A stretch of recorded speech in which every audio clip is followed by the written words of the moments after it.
Catholic church చరిత్రలో అత్యంత ప్రభావవంతమైన వ్యక్తుల్లో ఒకరిగా గుర్తింపుబడ్డ పోప్ ఫ్రాన్సిస్ భారతీయ కాలమానం ప్రకారం సోమవారం 88 సంవత్సరాల వయసులో వాటికన్లోని కాసా శాంటా మార్తాలో తుదిశ్వాస విడిచారు.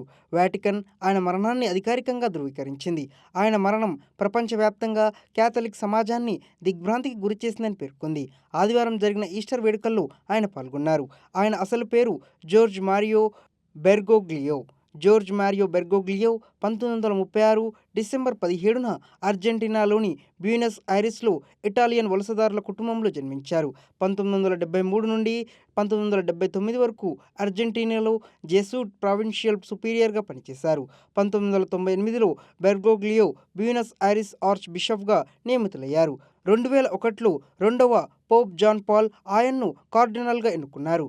2013లో పోప్ బెనెడిక్ట్ 16 రాజీనామా తర్వాత బెర్గోగ్లియో 266వ పోప్గా ఎన్నికయ్యారు. ఆ తర్వాత ఫ్రాన్సిస్ అనే పేరును ఎంచుకున్నారు. ఇది సెయింట్ ఫ్రాన్సిస్ ఆఫ్ అసిసికి నివాళిగా పేరును మార్చుకున్నారు. అమెరికా ఖండాల నుండి వచ్చిన మొదటి పోప్గా మరియు 8వ శతాబ్దం తర్వాత ఐరోపా వెలుపల జన్మించిన మొదటి పోప్గా చరిత్రలో నిలిచారు.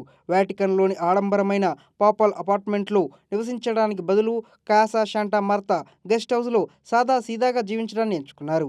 పర్యావరణ సమస్యలు, ఆర్థిక అసమానతలు మరియు సామాజిక న్యాయంపై దృష్టి సారించారు.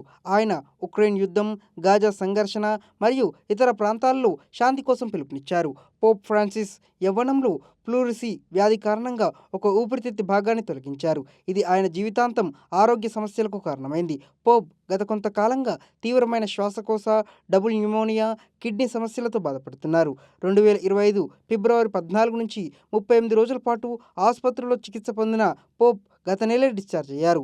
పోప్ ఫ్రాన్సిస్ను ప్రజల పోప్గా పిలుస్తారు.